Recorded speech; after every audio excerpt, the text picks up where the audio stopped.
Persiapan acara halal bihalal di kampung halaman. Halo guys, assalamualaikum warahmatullahi wabarakatuh. Jumpa lagi di channel Dapur Sabina. Lebaran hari ke-7, meskipun suasananya sudah tidak seramai lebaran ke-1, 2, dan ke-3, tapi suasananya ini masih terasa banget kalau lebaran ya. Nah, ini adalah salah satu alasan kenapa aku mudik ke kampung halaman. Selain karena sudah 5 tahun aku tidak merasakan lebaran di kampung halaman, tahun ini giliran menjadi tuan rumah acara halal bihalal keluarga besar di Tulung Agung. Biasanya acara halal bihalal keluarga besar ini dilaksanakan pada lebaran hari ke-8, yaitu bertepatan dengan lebaran ketupat. Jadi kalau di Jawa itu ada dua istilah ya, lebaran hari raya itu hari pertama, kedua, sampai ke-7, karena nanti puasa Syawal itu selama 6 hari. Nah, lebaran hari ke-8 itu adalah lebaran ketupat. Balik lagi ke topik halal bihalal. Jadi sehari sebelum acara ini aku belanja bahan-bahan yang diperlukan karena aku pengen bikin salad dan pengen bikin puding. Ini aku belanja bahan-bahan dulu di toko bahan kue. Ternyata di sini tuh udah buka. Ini adalah salah satu toko bahan kue terbesar di daerah Tulung Agung kalau menurut aku ya, karena selain lengkap, tempatnya juga nyaman, luas. Pokoknya ini adalah salah satu surganya tukang kue. Toko bahan kue Lady ini terletak di Jalan Kiai Haji Abdul Fattah nomor 110 Botoran, Kecamatan Tulung Agung. Buat kamu warga Tulung Agung atau sekitarnya kalau mau beli bahan-bahan kue, toko ini sangat rekomen banget ya, karena selain lengkap, ini juga nyaman berbelanja dan harganya juga sangat terjangkau. Di sini aku hanya belanja sesuai keperluan saja, karena kalau tidak bisa hilaf belanjanya.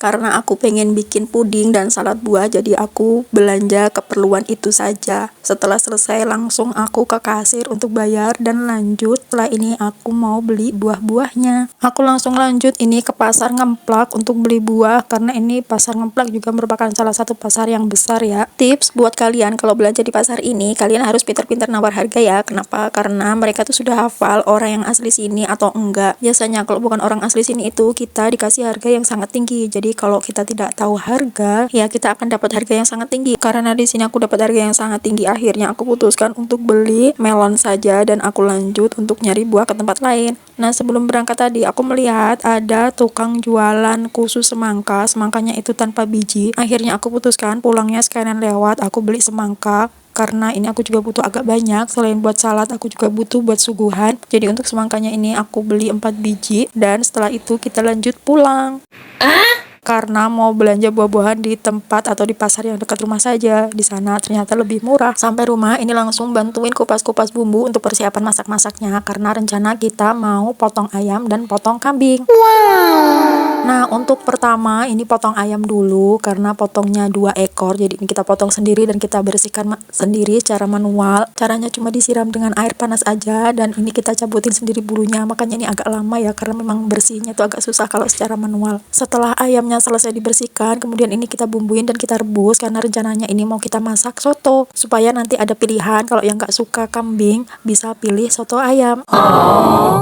Untuk juru masaknya ini adik ipar aku sendiri, karena aku belum pernah dan belum tahu bagaimana cara masak kambing. Jadi di sini aku cuma bantu-bantu saja. Nah, ini setelah ayamnya direbus, kemudian agak siangan itu baru potong kambing, dan yang motong kambing itu juga bapak sendiri dibantu sama anak-anaknya. Ini para bocil-bocil sudah nggak sabar dan penasaran pengen lihat kambingnya dipotong, padahal sebenarnya mereka juga takut.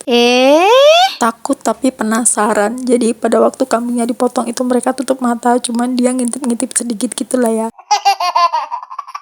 Setelah kambingnya dipotong, ini langsung dibersihkan. Nah, cara membersihkan kulitnya itu biasanya kalau di sini kambingnya dipompa dulu, kemudian bagian kaki-kakinya itu diikat supaya dia tidak kempes. Jadi kalau sudah dipompa dan menggelembung itu tinggal dibersihkan aja bulu-bulunya. Karena di sini juga kulitnya mau kita masak, jadi harus kita bersihkan sampai benar-benar bersih, tidak ada bulu-bulunya ya. Nah, karena ini aku ketinggalan tadi waktu dipompa, tidak sempat aku dokumentasikan, tahu-tahu sudah menggembung aja seperti ini, tinggal dibersihkan aja. Dan membersihkannya ini cukup pakai silet yang biasa dipakai untuk membersihkan jenggot itu ya. Jadi kelihatannya itu sangat mudah banget caranya, dan cara ini tuh dijamin bersih, jadi bulu-bulunya itu tidak ada yang tertinggal sedikit pun. Nah, ini aku perlihatkan kelihatan lebih dekat. Jadi caranya seperti ini. Ini juga harus hati-hati ya, jangan sampai tergores atau bocor, karena kalau bocor itu nanti dia akan kempes dan akan susah dibersihkan. Setelah bulu-bulunya dibersihkan dan tidak ada yang tertinggal sedikit pun, ini langsung dipotong-potong dagingnya. Jadi bagian tulang dan daging dipisah, serta bagian dari lemak-lemaknya itu juga dipisah, karena ini akan kita masak 3 macam, yaitu gulai, kemudian dagingnya kita masak kecap, dan kulitnya kita masak sendiri. Nah, ini adik aku udah menyiapkan bumbu-bumbunya karena dagingnya udah ketahuan kira-kira ada berapa banyak, jadi dia bisa menyiapkan bumbu-bumbunya. Salah satu tips lagi supaya daging kambing itu cepat empuk, ini dikasih nanas yang di blender. Jadi ini sama adik aku dicampurkan sama nanas blender. Nanasnya cukup kita blender dan kita marinasi seperti ini. Karena ini dagingnya muda, jadi kita tidak perlu marinasi berlama-lama. Nah, untuk resepnya ini aku sempet dokumentasi cara memasak daging kambingnya. Nanti kalian bisa cek di video selanjutnya ya. Untuk masalah memasak kambing dan ayam, ini aku tidak ikut campur karena sudah ada penanggung jawabnya,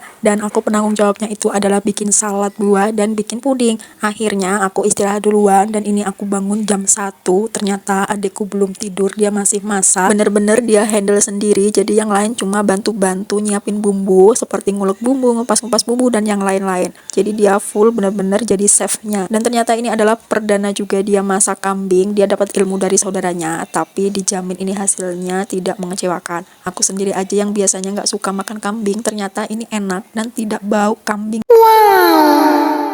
Karena dia aku udah beres, jadi gantian dia yang istirahat dan ini gantian aku yang tempur. Karena cuma bikin puding dan salad dan bikinnya juga cukup mudah, jadi ini nggak ada yang bantuin. Akhirnya aku bikin sendiri aja. Oke guys, sampai di sini dulu ya video aku. Ini aku mau istirahat dulu untuk persiapan nanti halal bihalalnya. Sampai jumpa di video selanjutnya. Terima kasih ya sudah menonton video sampai akhir. Jangan lupa like, komen, dan subscribe apabila video ini bermanfaat. Sampai jumpa di video selanjutnya ya. Terima kasih. Wassalamualaikum warahmatullahi wabarakatuh.